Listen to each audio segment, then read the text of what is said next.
middle of Manhattan. Aw, freak out. Being a Manhattanite. Do it. Let's. I can tell you one thing that's just so unbelievably perfect New York. The very first hit record Chic ever had was a song called Dance, Dance, Dance, Yowza, Yowza, Yowza. The way that Bernard came up with that bass line, when you ride the subway in New York, it makes a sound. And it always go. We used to always say that the subway sounds like it was galloping. And we always tried to get that sound, like we were listening to other R&B bands at the time, and the funk bands were much more, they were influenced by a different vibe and different rhythms. And when we came up with our style, it was really based on the subway. That, you ride the train and it's always going shung, chicka, shung, chicka, chung. In our heads, that's what we always hear, because we concentrate on the other things, being musicians. Yeah. And that's the first thing Bernard said. Yo, man, you know how we always talk about when we're on the train, that riding thing, that zoom, da, da, zoom, da, da, zoom, da, da. It was like galloping. That's actually what we thought of when we did the first record. Yeah, and so that was actually the rhythm guitar pattern. It was actually the bass pattern. Actually, it actually had a chronological life. What happened was the very first thing that we did that was absolutely almost rhythmically note for note the way we hear the subway was actually the song called Everybody Dance. Huh. That was the very first thing we wrote. And then once we got that down and we realized what it was doing, I don't know how to explain it. Bernard always called it galloping, and in my style was the chuck, which was the antithesis of the gallop to us. And so we did Everybody Dance, but the single that we released first was Dance, Dance, Dance, Yowza, Yowza, Yowza. And it was more of a refinement of the original wheels turning in the subway concept. So, I mean, it's a little bizarre, but that's yeah, because that's where a lot of the from. records that you made are characterized by that dovetailing of the rhythm guitar pattern and the bass pattern fitting together like a jigsaw puzzle, a funky jigsaw puzzle, and so you got that from the subway. Yeah, Bernard and I always wrote our songs together with my guitar in my hand and his bass in his hands. So it wasn't like, because Bernard's a terrific guitar player. He didn't pick up the guitar and play guitar when we wrote songs. He played the bass when we wrote songs. Yeah. Well, like, if you could talk a little bit about the places that you grew up and the places that you absorbed musical influences from, like the Lower East Side Sure. and the Bronx. And When I was very young, the musician that was commonly played in my house was jazz, was what they used to call in those days modern jazz, more like the Charlie Parker types and Clifford Brown, Max Roach, Miles Davis, that sort of school. The John Coltrane influence came into our home, but it was mainly more the bebop jazzers. But in the neighborhood where I grew up, it was on the Lower East Side. It was a Jewish neighborhood, so the music that I would hear was a lot of Eastern European stuff, heavily music that sounded to me like Greek music, that sort of that modal kind of stuff. And then I also lived on the borders of Little Italy, so I heard a lot of Italian music. And then I lived, in Chinatowns, so all that Lower East Side was all very, very ethnic because people played it. They were first generation, sometimes second generation immigrants, but they still had a very solid connection to their roots. and you obviously you were playing at quite a young age, and you were trying to emulate some of those different styles. Yeah, when I first started playing music, I wasn't playing it on the guitar. I played flute because I learned to play in the school symphony orchestra. And in those days in New York, I guess these programs were quite well funded. They believed that these things were a necessity in human life and development.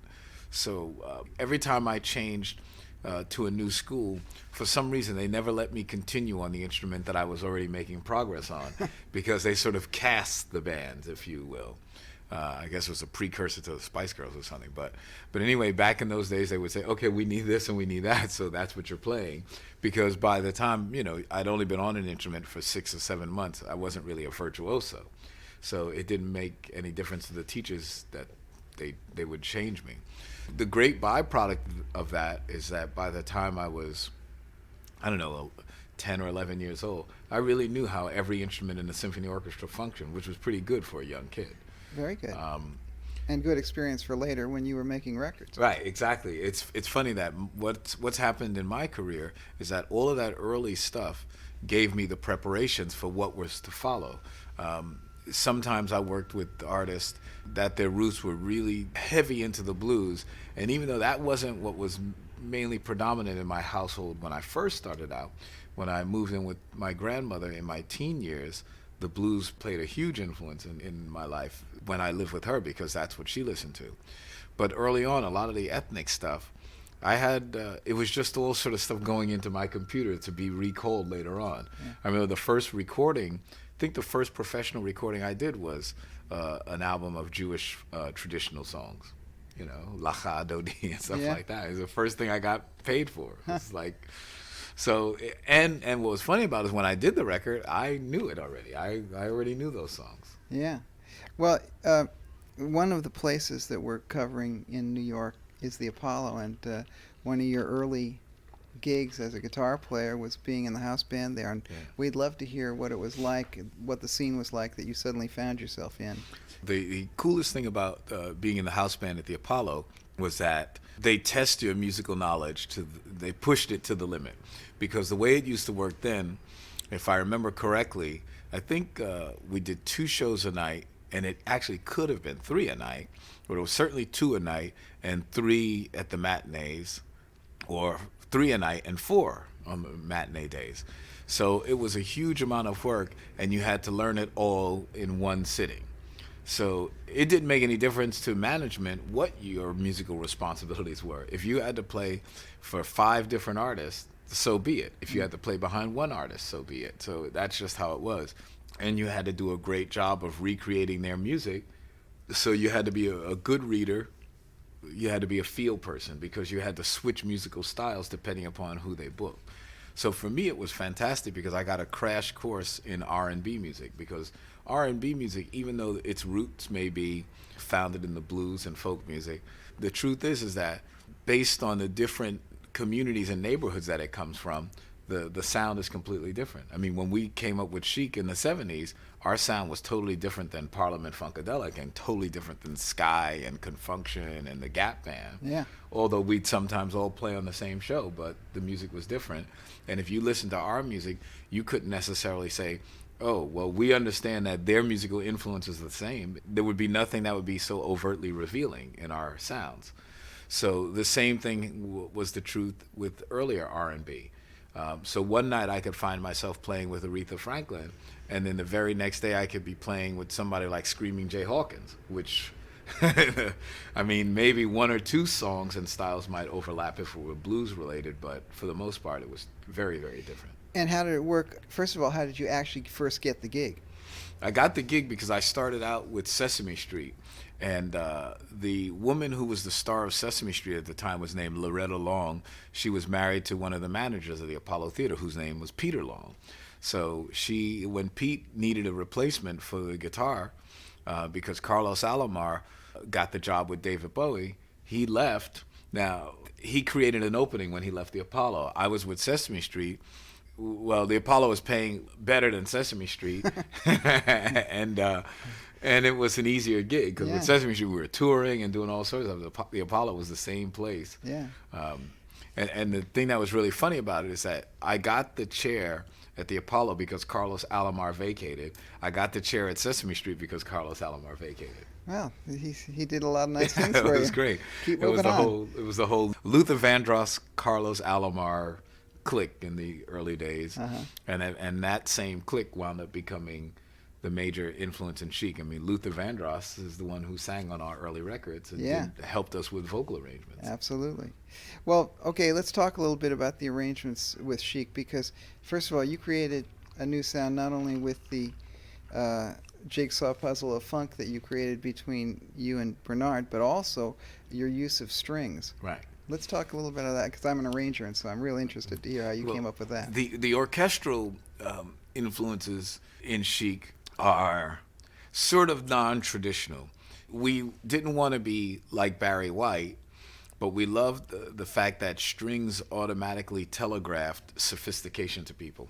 If you look at a lot of the jazz recordings, you'll see it says West Montgomery with strings and all that. Yeah. So strings had the ability to transform a person who was quite hardcore into something that was more bedroom, if you will, or more sitting room. So we said, well, all of the funk bands are really hardcore. How do we take our hardcore sound and soften it or whatever, or make it more palatable, or make it more parlor room, or make it more sophisticated? We thought strings, and Bernard knew that I was an arranger because before we did Chic, we did arrangements for other artists. The most notable one was we did it for Ashford and Simpson. So, we had the orchestration knowledge, and I had the background, and I could do that and do all the onion skins and stuff like that. So it was just what we did. I mean, that's what I used to do in school. So try to do it professionally, and the very first project seemed to be great. I actually didn't even do it for the public. I actually did it to impress my uncle, who was a fantastic orchestrator who could just do huge symphonic scores in his head.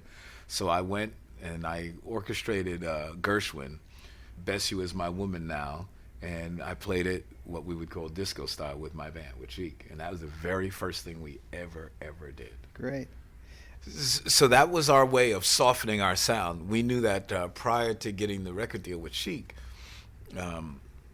most people looked at us as a fusion-esque type of rhythm section. So we figured that, well, if you take our fusion-esque aggressiveness and put some lush strings over it, it would work. The thing is that what wound up happening is once we started orchestrating for Chic, the jazzer in me started to come out. So like when you hear the first record, and we'll have things like, dance, dance, dance. We use the strings as punctuation when we go dance, do do do do do dance, dance, whoop ya, scoopy ya, doopy ya, boop boop, dance, boop boop boo doo, damn. So we started filling in all the holes. Exactly. But then you'll have things like Lost in Music for Scissor Sledge, which is parallel motion, everything that you're not supposed to do. We do, and it makes a humongously great statement. Once again, I started stealing things from Gershwin, Sister Sledge. You hear all that almost sort of silly type of ornamentation on things like He's the Greatest Dancer. We go, oh, what, wow, he's the great, little things like that. The tremolando strings on that diminished chord. It's like, it's all stupid high school orchestration. But when you do it in the right places, it actually means a lot. It's where the sum total becomes greater than the individual parts. Yeah. It wasn't like I was going to start doing arrangements like Klaus Ogerman or anything like that. These were more sort of the Burt Bacharach meets Barry White school. Exactly. And I also, when I first started hearing your stuff, I thought that what you were doing was actually using strings in a way as horns, because they were playing horn parts a lot. Quite often, yes. And also, there was an influence of the Philly thing, but it was much cleaner. Well, here's more rhythmic. Here's something that was really cool is that strings have a certain sound to me. They invoke a certain feeling of peace most of the time. And what we did was we started to push the envelope with Diana Ross. When you hear songs like Upside Down, I found out a trick on my very first album, on the very first Chic song ever made, which was Everybody Dance. We had a clavinet player who used to be one of my jazz weekend gig guys, and he couldn't play funky enough. He was a great jazz player, and I loved him, and I just wanted him on the records because I was so happy I could hire him. People had been hiring me. But when I wanted him to play funky, lo and behold, I realized he couldn't do it. So I had him just play whole notes, and then I keyed the rhythm from the guitar. So he's just padding, down, down, down. But when you hear it on the 12-inch, you hear this guy and go, dun, dun, dun, dun, dun, dun, dun, dun. So I realized that I could key his rhythm because the engineer, Bob Clearmountain, said, hey, man, we could fix this problem. You can make him funky by you playing funky, Nile, and you just have him play whole notes. Yeah. So Bob Clearmountain taught me how to do that, and I pulled that out of the arsenal again with Diana Ross by having the strings pad. But when you hear him go upside in, and it's all funky sounding. Diana Ross couldn't believe that, and the string players couldn't believe it. I mean, they're sitting there playing, and they're playing whole notes, but meanwhile, what's coming out is da-da-da-da-da, da-da-da-da.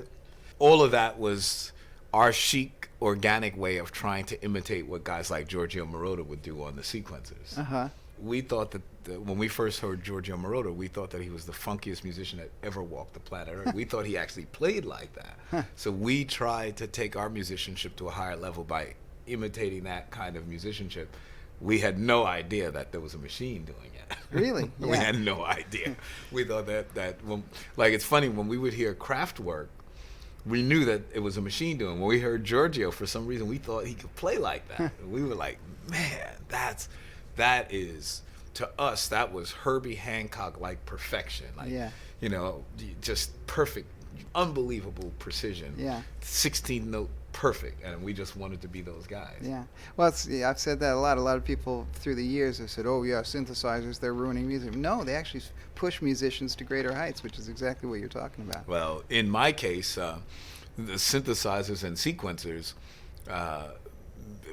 absolutely changed my whole style of playing. When I first heard Giorgio Moroder, I just said to myself, that guy is God. I one day want to meet him. I want to jam with him. Anybody who can play that funky and tight is my man. And that's how I came up with the concept for I Want Your Love. That whole rhythm guitar on I Want Your Love is me trying to imitate what Giorgio does on those Donna Summer records. And I was like trying to do I thought he was playing I feel doom doom doom doom doom doom doom doom doom doom doom doom doom. Yeah. I had no idea that he played doom doom doom, and he would go push doom doom doom. Yeah, that's right. We had no idea. It was like amazing. And when you hear what I would have my musicians play, all of that acoustic piano stuff, we were trying to do what they were doing in Europe with machines. We had no idea that were machines coming up with those sounds. As a matter of interest, how many strings did you use for the typical Chic string section? Well, with success, the string... Because I know it wasn't those 4 girls you were No. using. With success, the strings kept getting bigger and bigger and bigger. I mean, probably, I would say, well, I remember when I thought, I think I'm losing control here. At one point, I walked into the session and I had booked 4 double basses. And I thought, you know, I'm just not sure the sound needs to be quite that full. But I would typically have 20 violins, 12 violas, somewhere in that neighborhood, 4 celli, and 2 double basses. That would be pretty good enough to make our That's Chic pretty sound. big, yeah. Yeah. That would be right. I mean, on the early records, it obviously wasn't that because it doesn't sound like that. No, on the early records, it would probably be half that, and we doubled. Do I hate to say this. Even after 25 years, it still bothers me. Go ahead. That what we would do was, in those days, we really couldn't afford to do anything. So the old trick was to tell the orchestral players that they didn't do it right, and then you have them record it again, and you're secretly doubling it, so you can get the size of the orchestra to be twice as big. So I think on the very first Chic record, like on Dance, Dance, Dance, we may have had 12, 6, 4, and 2, possibly.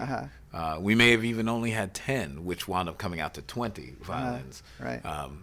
But see, the tricky thing is that if you're writing for first and second violin, because you have the luxury of having violas, they can pretty much tell that you're doubling, you know, by the way you write the parts. That's right. So they knew what was going on. They were cool about it. They didn't say anything. That explains, because I worked with Bernard on the ABC record. I did the Right. strings Oh, for him cool. on that. And he wanted to do that, to double everything. And now I understand why, because I wasn't, you know, I had a fairly big string section, but every time we say, he said, fine. But, you know, that's not good enough. Tell the engineer, yeah, record that again. So he got that from you. Well, it was an old trick. I mean, that's what they taught us in school. They would say, watch out for those producers and arrangers that call you up and ask you to do it again, because you're supposed to get paid for that if you do it again. So now, of course, being in New York, another thing is you had access to the greatest musicians in the world to hire. That was another great thing, is that to be young kids and to be elevated to the status of studio musician and be the new kids on the block and have access to, I mean, you look at those early Chic records and you see that lineup and you go, how the hell did he know that? How did they know Gloria Augustini? How did they know David Friedman and all these cats? You know, where did they come from? How do you get to Sammy Figueroa? How do you get to all of the jazz guys that you would see on our records? Because we would do pickup gigs together. I remember the first time I met Eddie Daniels and cats like this. You know, it's like they were they were famous. The Brecker brothers were famous, you know. To hire the Brecker brothers to play on my record was like incredible to me. And what was your typical horn section at that time, and who were the horns? well, see, the thing is that there was no such thing as the typical horn section, because if you look at Chic records, the lineup would change fairly regularly. But the fact that we were able to get John Faddis Right.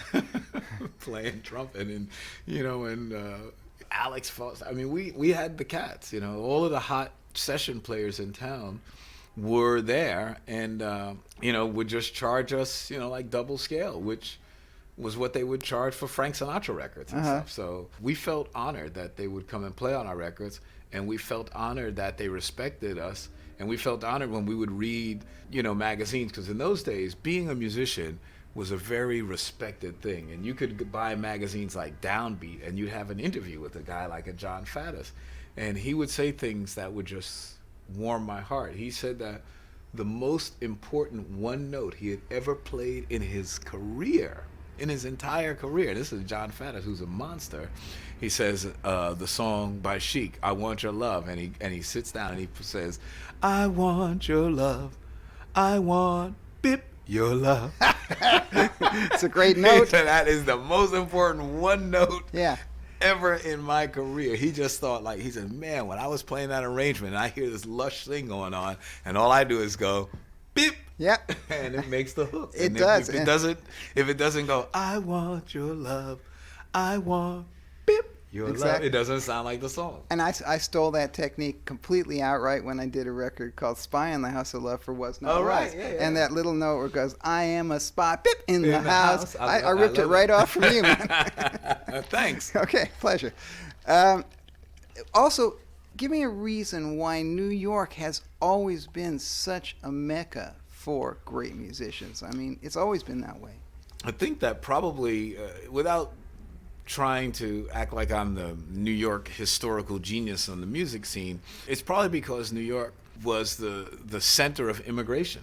You know, people coming from Ellis Island are bringing those important ethnic sounds and ethnic patterns in their music. You got to remember, at least this is what I feel, no matter how tough things get, music is the one thing that we always can share. It doesn't make any difference. So you could be sitting in a foxhole somewhere fighting a war, and you're still in there singing, you know, it's just, it becomes part of who we are as people. I mean, you can imagine people coming over in steerage on ships, and they're just having the most miserable time in their lives, but you can sing a song and the whole place gets into it. Next thing you know, a party develops right there on the spot. In the midst of incredible misery, a person can sing, and all of a sudden you forget that you're in misery and you feel like you're in Vegas watching a show. And with all of the heavy influx of immigrants that would come to New York City, they'd all bring music with them. They'd bring music and dance, music and dance. Those were the things that you could carry in your body. You didn't necessarily have to have a record, because the human being could reproduce those things. And I guess once New York became known for having great music, from burlesque to clubs to Yeah, the vaudeville Brill Building. yeah, all of that. Even more musicians came from farther away. I mean, you grew up here, and you didn't decide to go to L.A. You stayed here. Right. Yeah, I didn't move from New York and go to Nashville or go to some other kind of music mecca. New York was the music mecca, and not only did we not leave here, but we wanted to represent here. We were very proud of the fact that Chic, even though we were coming up in the disco/funk era, we were very aware of the fact that we were not Rufus. We were very aware of the fact that we were not Parliament. We were very aware of the fact that we were not Earth, Wind and Fire. Kool and the Gang, even, who were from Jersey. I mean, we still thought, like, well, even though Kool and the Gang are from Jersey, they have more of a sound that we represent, but we wanted to be across the river and hone and define our sound and make it even more urban and slick, if you will. Yeah. We were all about slick. Yeah. Good slick. Yeah, we were definitely about slick. There was no, I remember when we were kids and we were playing in different R&B bands, and a group called the Commodores and another group called the Buckeye Politicians would come to Harlem. And if you were a band on that show against either of those two bands, you knew that your demise was imminent. There was no way you were going to be able to out-slick those two bands. And that's what Bernard and I grew up with. Like, how do you out-slick, you know, Parliament or somebody? If you're on the same show with the Brothers Johnson, what the hell are you going to do? And we just kept thinking, what is that going to be? Because we've been crucified by some of those slick bands that would come to town. And all we used to think about was like, how do we hold our own against Mother's Finest, you know, the Gap Band, Parliament? What do we do? Because we can't out-funk them. They're just too funky for words. So we thought, you got to slick it. You got to out-slick them. Like, you know, Parliament is slick. Even though it's funky, it's very slick. It's all refined, and the whole mothership thing and the diapers, and I mean that's still the same vibe from the 20-something years ago when I first saw them. So that was our thing. We had to be sophisticated. We had to be slick. We had to have that great one-note rhythm patterns and stuff like that, and coming up with the bops and the bips and all of that syncopation, but still make it sound like just like any person could do it. I don't have to say to you that if a person doesn't realize this, there are a handful of musicians on this planet that can play Bernard Edwards bass lines. Period. It's just how it is. I play with some of the greatest bass players ever, and when I show them how a song like Everybody Dance really goes, they go, "Are you kidding me? That's what he's playing?" No one can believe he's not playing with a pick. And I said, listen to the sound. If you play with a pick, it's going to be thin. Chic records don't have thin bass because he's got his fingers. It's the best pick you could imagine. And bass players just cannot believe that that's how he's doing it. And I say, that's the essence of our sound, that guitar and bass doing that sort of joust between the two, that dance, if you will, that rhythmic sparring. Can you talk a little bit more? Imagine that no one has ever heard of the Apollo. Now, when you walked in there, can you describe the physical layout of it? Yeah. Because that must have been quite something for a young kid to go into. And the first time I walked into the Apollo, it looked huge to me. And it's funny because the Apollo is actually quite small by theater standards. Prior to playing at the Apollo, all of the gigs that I had done with Sesame Street were in the daytime, even though they were in big places. It was sort of different. It mirrored some of the gigs that I was already doing, like in the theme parks, Great Adventure, and places like that. So the places where you played for kids almost didn't count, even though they felt big. As soon as I walked into the Apollo Theater, though, it looked and felt massive. It's an old theatrical house. It looks very much like a Broadway theater or an old-fashioned movie theater, with the red and the sort of William Morrissey red velvet type of fabrics and stuff like that. A lot of woodwork, a lot of ornate carvings, just like an old-fashioned vaudeville turn-of-the-century movie house. Yeah, well, it was originally a burlesque place, which was, I didn't even know that. Yeah. Well, okay, no wonder it looks like that. Yeah. So and it was a burlesque joint? Well, I mean, yeah, it was originally a burlesque theater. Right. I think it was built in 10 or right. something around then. And certainly looks and like then and then it was turned into. But I mean, for instance, where did you play? Did you play on stage? Were you in a pit? What was the deal there? Well, the Apollo Theater, the house band, when I played there, like now I see the house band up in the balcony sometimes. When I played there, we pretty much were on stage. You got to remember that bands in those days looked very much like a regular big band, like Buddy Rich or something like that. So we'd be set up on tiers. Yeah. How big was the band? It changed. The size of the band changed based on the talent that was performing. So if you had, like say you booked a show and none of the artists had horns in their show or in their records, which was rare, the size of the horn section would decrease because it wasn't necessary. So I always had a gig because every record had guitar in those days. Thank God for that. It was before loops and sequencing, so they always had a guitar. Matter of fact, we would have 2 and 3 guitar players a lot of the time. Right. So it was configured with a piano on the stage, a grand piano on the stage. Pianist usually was conducting, and there was horns, and the guitar and bass were, like I said, we were in tiers. So we very much looked like a regular big band that you'd go to at a supper club, something like that, you know, or what you'd see in movies like Buddy Rich or any of those sort of jazz type of big bands. Who was in the band with you at that time? Oh, God.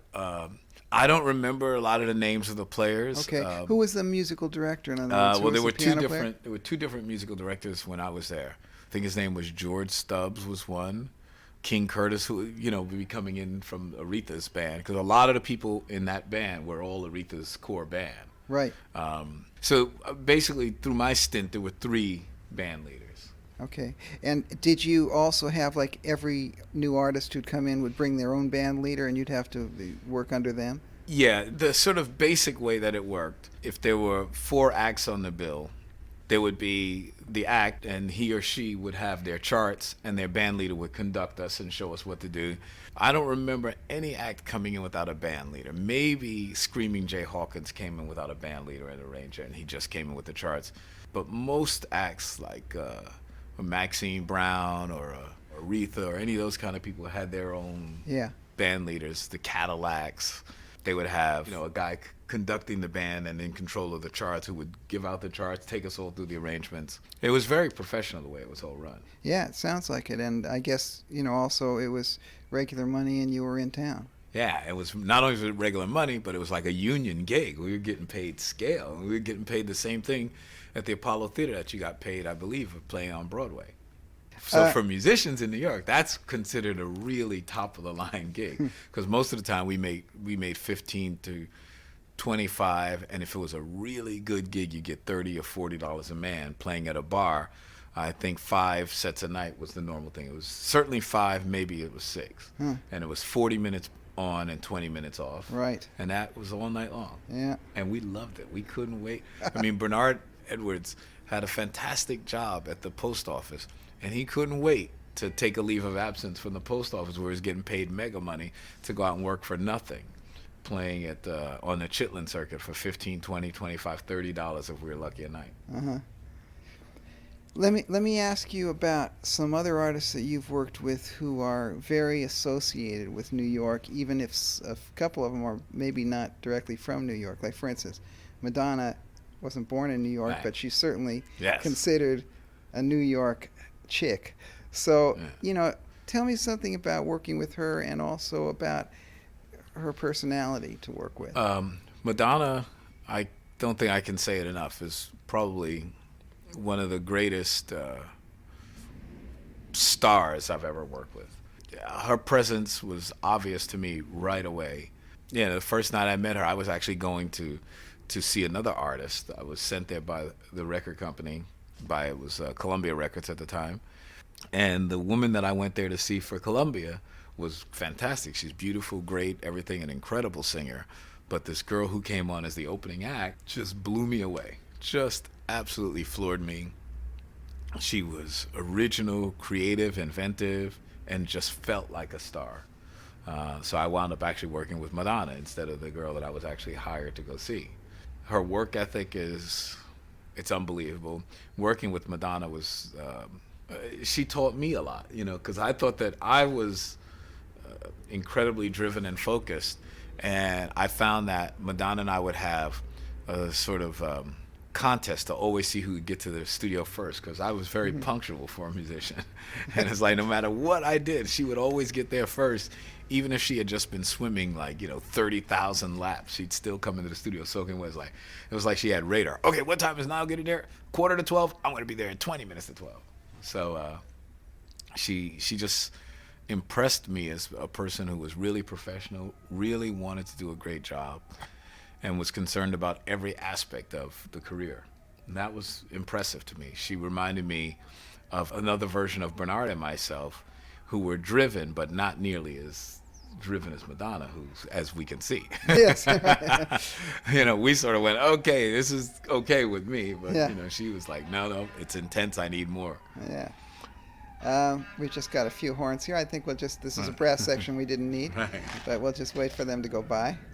Thank you. Yes, thank you. We We're heard that. in New York, yeah, man. We heard that. There you go. Okay, so another artist that's really associated with New York that you worked with is Cyndi Lauper. Yeah. Cyndi was interesting to me because, one, I had actually seen her perform really early on in her career, and she was an amazing singer, an amazing talent.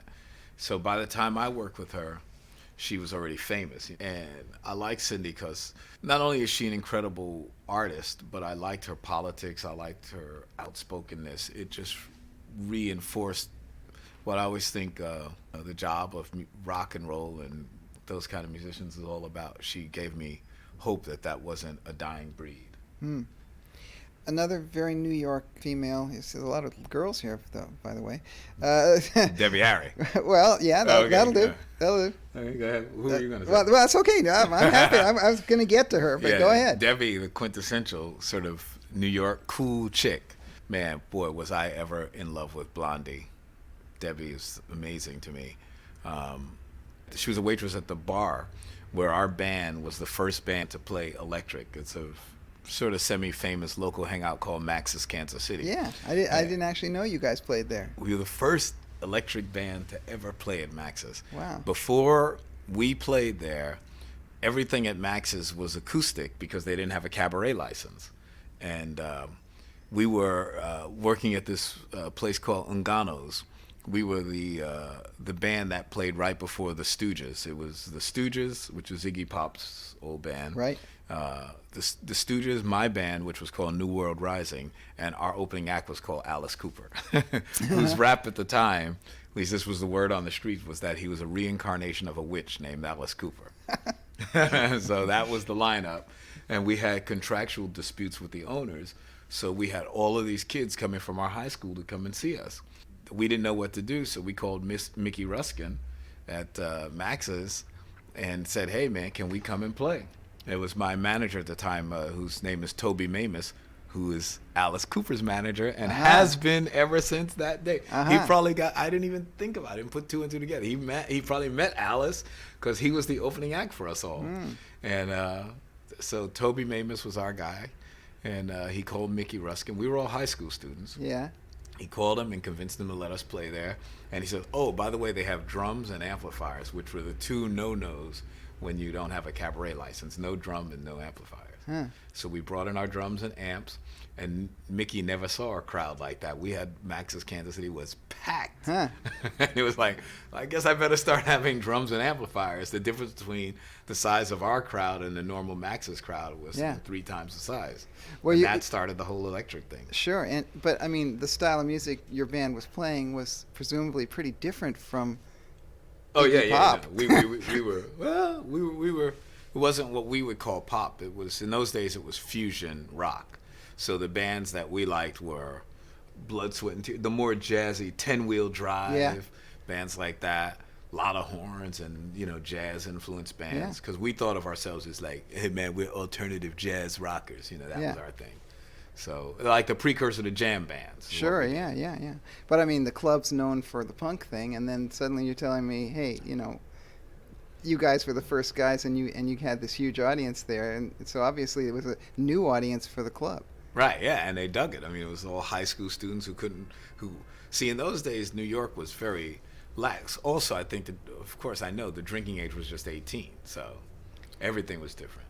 Can you say something about the scene in the club? Because, I mean, there's loads of stories about that, but you were there, you played there. What were the people like? What kind of stuff went on in the club? Well, Max's Kansas City, us, was amazing because we were young. We were 17, maybe 18. I don't think we were 18 because we loved the fact that we were in a bar, so we had to be 17. If we were 18, it was just normal. So we were 17, and what was great about Max's was that it allowed us to mingle with adults, people who were over 18, were adults to us. And then they used to have a happy hour thing going on there.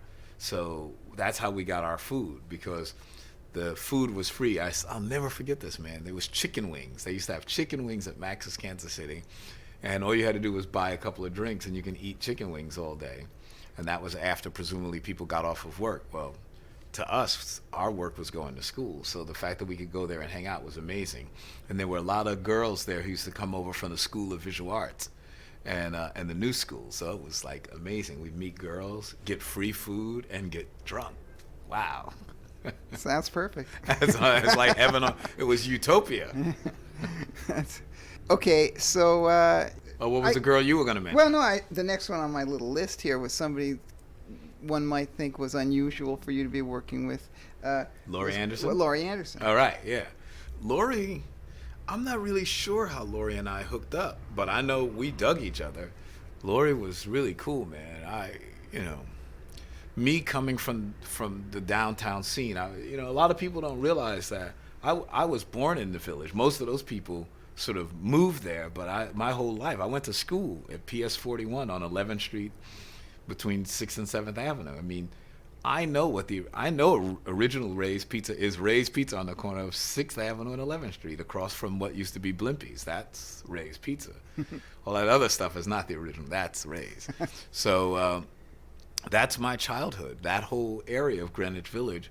And there were very few children, because most of the children lived in that area, 11th Street, 12th Street. A lot of my friends lived in 69 West 9th Street, places like that. But I lived very far west. I lived on Greenwich Street, which is really far west, just 2 blocks from the Hudson River. Mm-hmm. There were no kids over there, no families. It was all sort of artists and lofts. And the only families were probably 1 block away in Westbeth, but I didn't even see any kids. I didn't know any kids from Westbeth all my childhood, not one. Did you ever hang out in any of the folk clubs and see some of the new artists who were coming out at that time?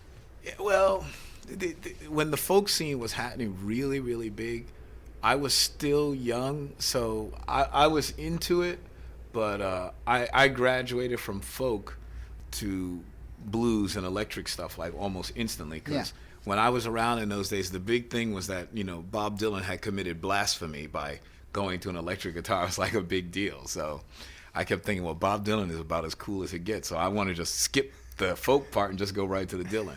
However, I did hang out a little bit at a place on McDougal Street, which was run by the Salvation Army. I think it was called the Answer. I'm not sure. I think that was it, the Answer. And of course, I used to go to Cafe Wah, especially after the whole Hendrix fame thing. We all hung out there.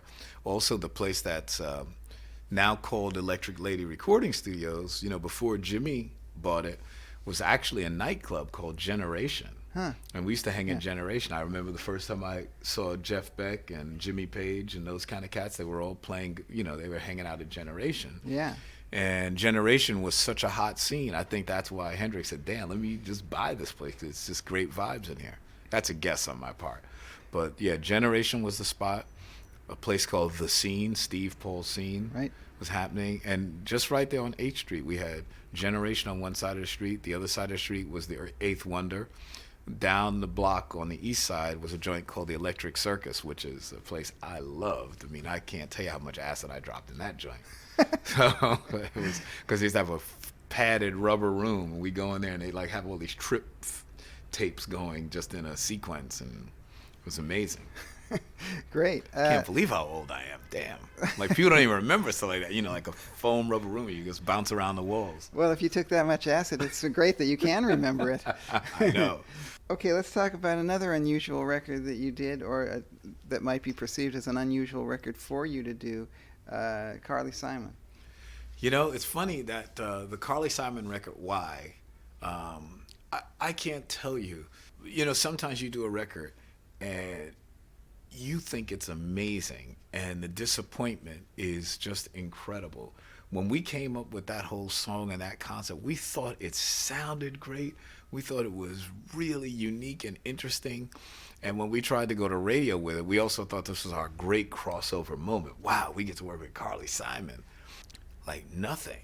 I mean, absolutely nothing. Zero. Radio was even saying to us, oh, well, we don't support Carly Simon on this station. And we went, what are you talking about? This is, anticipation. This is the woman who was on the charts. Well, I don't know what Carly had done, but I did an afternoon on the radio at WNEW, which was the big rock station. I kept thinking, wow, I remember used to hear Carly Simon. And when we went in with Why, nothing. They wouldn't even play it. Was it like a black music, white music thing? Is that why?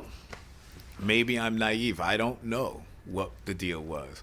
But all I know is that to me, that's one of the best records that we've ever done. It's like it was a big clever and cool. Yeah, it was a big hit in England. Yeah, I heard that it was a big hit in England, but I wasn't in England, so I don't really know. Yeah. But it was really tremendously disappointing to me, because on that album, where Why exists, is an album, it's a soundtrack album called Soup for One. And we knew Soup for One, as clever and as cool as it was Chic's attempt to be not a disco band, because this was all the disco sucks movement was roaring, and we figured, well, we'll show people what we really are, which is actually what we've always been. But so Carly Simon was our big ticket out of that disco classification, and we did Why, which to us was a great pop song, and we thought it was going to be huge, and it was just nothing. I mean, nothing. I was like, and that's, boy, am I sympathetic with artists who have an incredible long run, and then you put out something that you think is fantastic, and it just does nothing. I remember when the film Blade Runner came out after Star Wars, and we had Harrison Ford in a Ridley Scott movie, and it was like, wow, this has got to be amazing. And everybody ran to the theater, and they were expecting like a different kind of Star Wars, and it was this much more adult, sort of heady science fiction, and people just didn't know what to think. And I kept thinking, when we did Why, this was great for us, and like we gave it to people, and like in America, it was like people didn't know what to think. It was like, what is this record? It's not like a disco record. It's not an R&B record. It's, what is this? Well, now it came out under Carly Simon's name, right? Right. Okay. Now, do you think it would have been more successful if it had come out as a Chic record featuring Carly Simon, like they do today? A lot of records, so-and-so featuring so-and-so. Maybe in those days that might have been clever marketing. Chic featuring Carly Simon, or Carly Simon featuring Chic. Yeah. That would have probably been really cool. I don't know, man. It was way before you did records like that. Yeah, it was usually an artist. That just didn't happen, and we didn't think of it like that. It was Carly Simon's record. We didn't do anything different for Carly than we did with Sister Sledge. Right, It was Sister Sledge, We Are Family is certainly Sister Sledge featuring Chic and Luther Vandross and everybody else that we knew, for that matter. Yeah, but Carly Simon being a white artist, radio programming in this country is very rigid in terms of, at that time, especially black stations, white stations, rock stations. But we thought, because it was rock, and this is being naive on our part, we thought that because it was rock was the one place that didn't, at least the rap, at least what I grew up believing, rock to me represented freedom. Black radio was restricted, but once you go to rock, look at David Bowie with Young America. David Bowie was still the same guy who did Spiders from Mars, but he could do Young Americans and be the man. I think that was like his biggest seller until Let's Dance. So he could do records like that, and everybody knows David Bowie's a rock artist.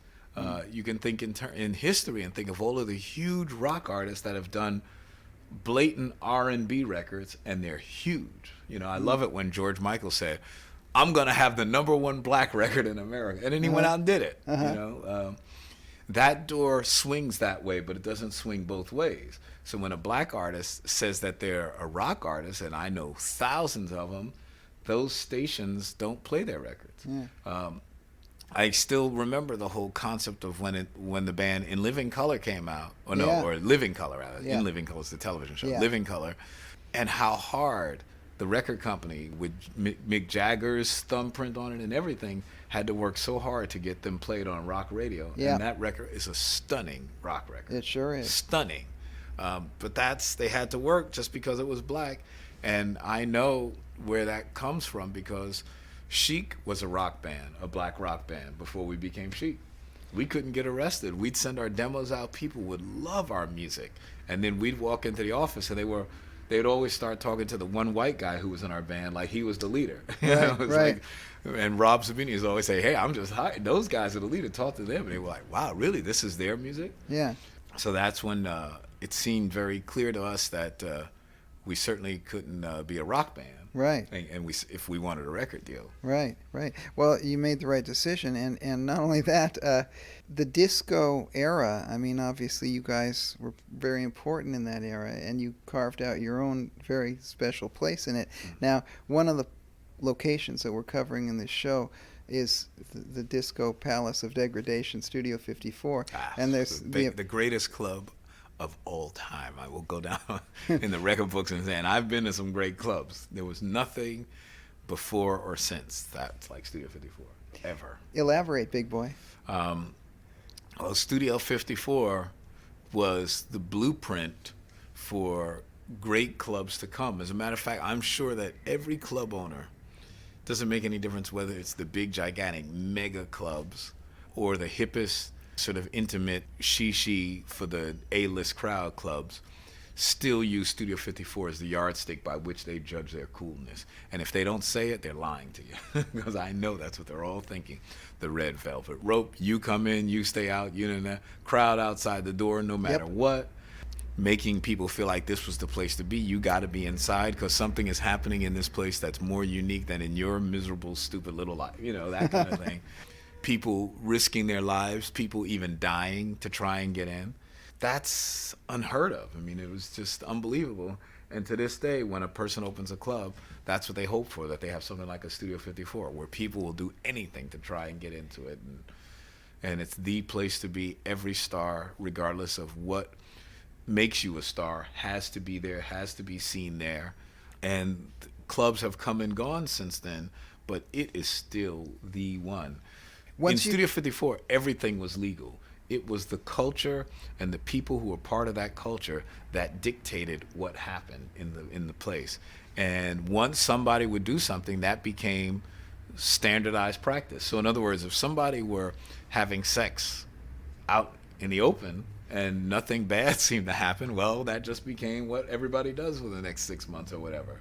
And if a guy walked into the girls' bathroom and nobody seemed alarmed, the next thing you know, guys walked in the girls' bathrooms and vice versa. It was just commonplace. It just became a place that, and I think, I love to think of it like this, that if you were in, you belonged in. If you were out, you belonged out.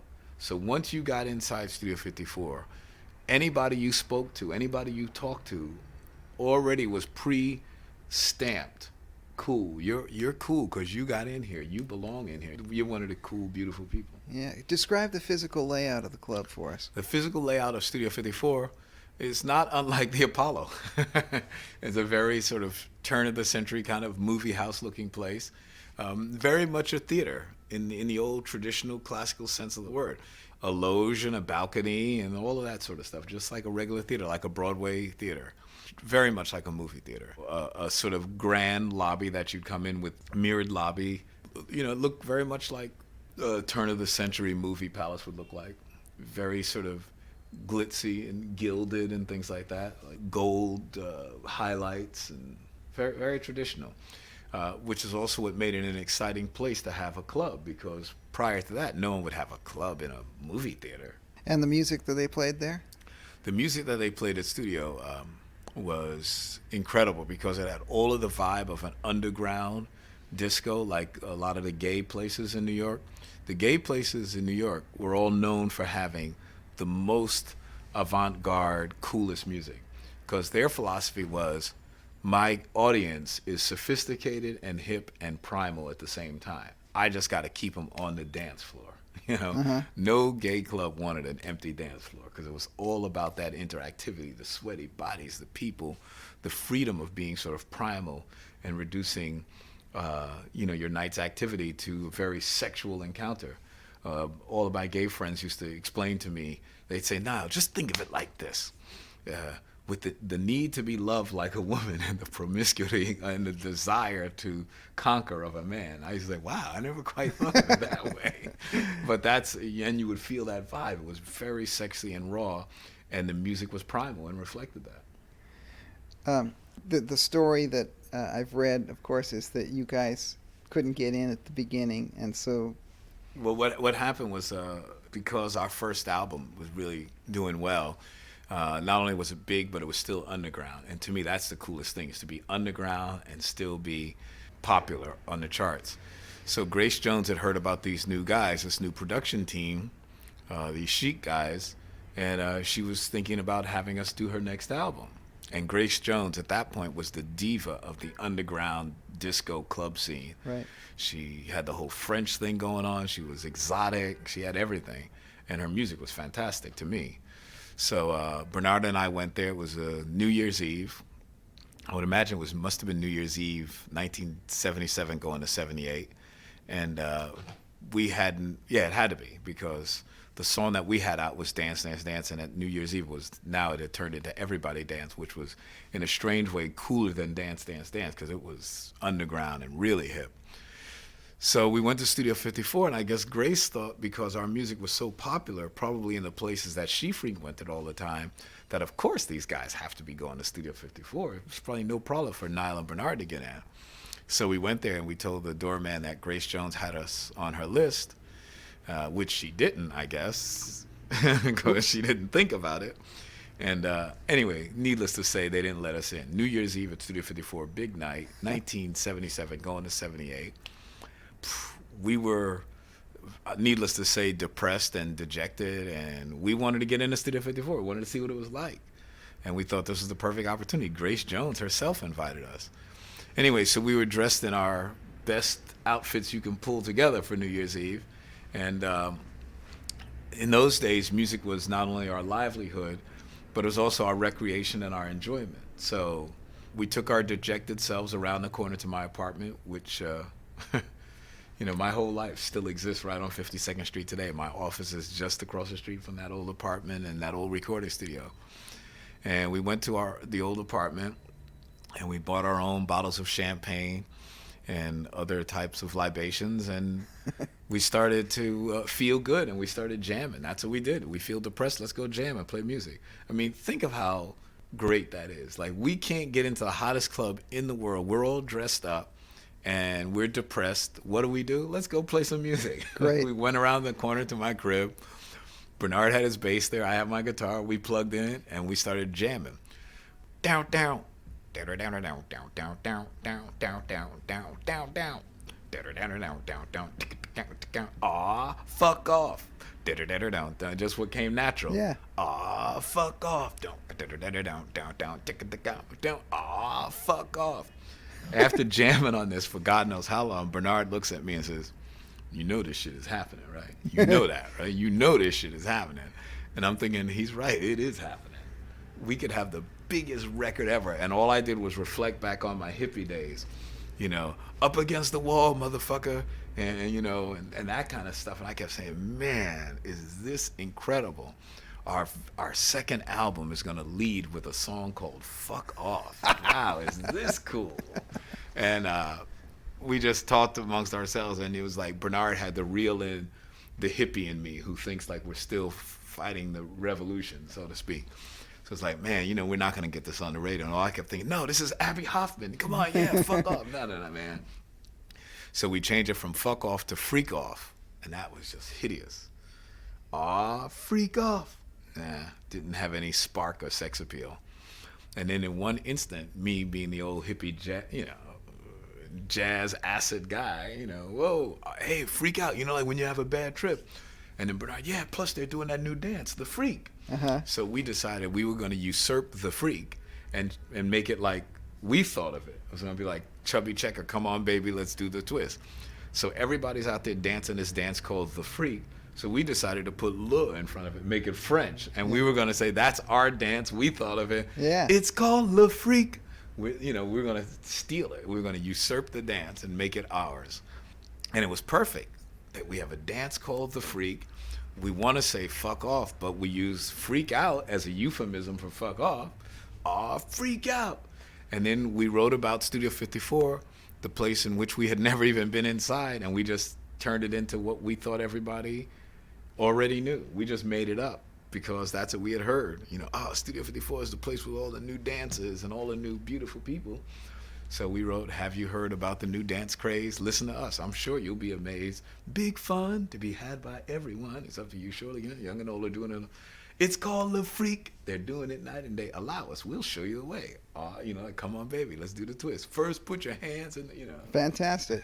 Yeah, great. Radio Richard.